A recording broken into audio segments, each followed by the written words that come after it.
আমরা ঢাকা থেকে রওনা করেছি ঠিক 12টায়। এই তো আমরা প্রায় নরসিংদীর কাছাকাছি চলে আসছি। রাস্তাঘাটের যে অবস্থা ছিল বৃষ্টিতে একদম ভেঙে অবস্থা, মানে গাড়ির অবস্থা খুবই খারাপ। জায়গায় জায়গায় পুরো ফ্রেশ রাস্তার মধ্যেও একদম গর্ত গর্ত ছিল। তো জ্যামও ছিল ভালোই মোটামুটি। বাপের বাড়ি যাওয়ার পথে কত স্মৃতি মনে পড়ছে। বাবা মা ভাইয়া ওয়েট করতো, কখন আসবে, সন্ধ্যা হয়ে যাচ্ছে আর কতক্ষণ, বারবার ফোন করে মানে অস্থির করে ফেলতো। সেই জিনিসটা এখন আর নেই।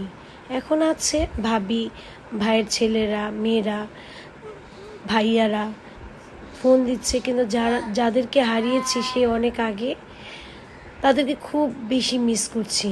তারা আশা নিয়ে খুবই অস্থির হয়ে যেত যে কতক্ষণ লাগবে।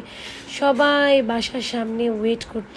আর বাবা বাসার উঠানের চেয়ারটার মধ্যে বসে থেকে সেই আমাদের বাড়ির গেটের দিকে তার চোখটা থাকতো যতক্ষণ না আসা পর্যন্ত। মানে সেই জিনিসটা না মিস করছি। হ্যাঁ, তার বাবা মা আর বড় ভাই বাদে সবাই আছে, সবাই আমাদেরকে খুব মিস করছে, খুব সুন্দর করে ওয়েলকাম করেছে। কিন্তু আসলে বাবা মা আর যে বড় ভাইয়ের হাসি মাখাটা দেখবো না, সেটা মনে করতে করতেই মানে পুরো জার্নিতে বাসায় চলে আসলাম। অনেক দিন পরে আসা হলো বাপের বাড়িতে খাওয়া, মানে প্রতিটা মুহূর্তে সব স্মৃতি খালি মনে পড়ছে চোখের সামনে। ভাবিরা অনেক ধরনের আইটেম রান্না করেছে আমাদের জন্য। সব খাওয়া দাওয়ায় বসে পড়লাম সবাই মিলে। বাবার বাড়ির খাবার সেই আগের টেস্ট, আগের সেই মজা, সেই আগের কিছু মানুষগুলো নেই।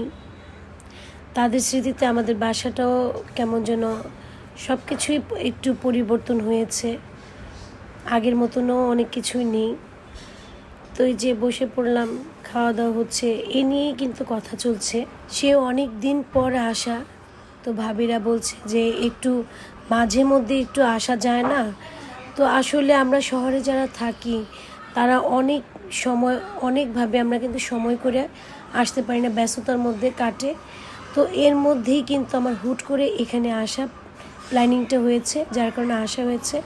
এই যে আমাদের ব্রাহ্মণবাড়িয়ার সিগনেচার আইটেম শীতল শুটকির ভর্তা, আর আমরা কাঁচা ভর্তাও বলি আর লাল ভর্তাও বলি। তো যেভাবে যে অঞ্চলে যেভাবে বলে আর কি, আমাদের অঞ্চলে এটা বলি, কিন্তু খুবই মজা। তো সবশেষে দুইটা না খেলে কি কমপ্লিট হয়? সো এই পর্যন্ত, ভালো থাকবেন, আল্লাহ হাফেজ।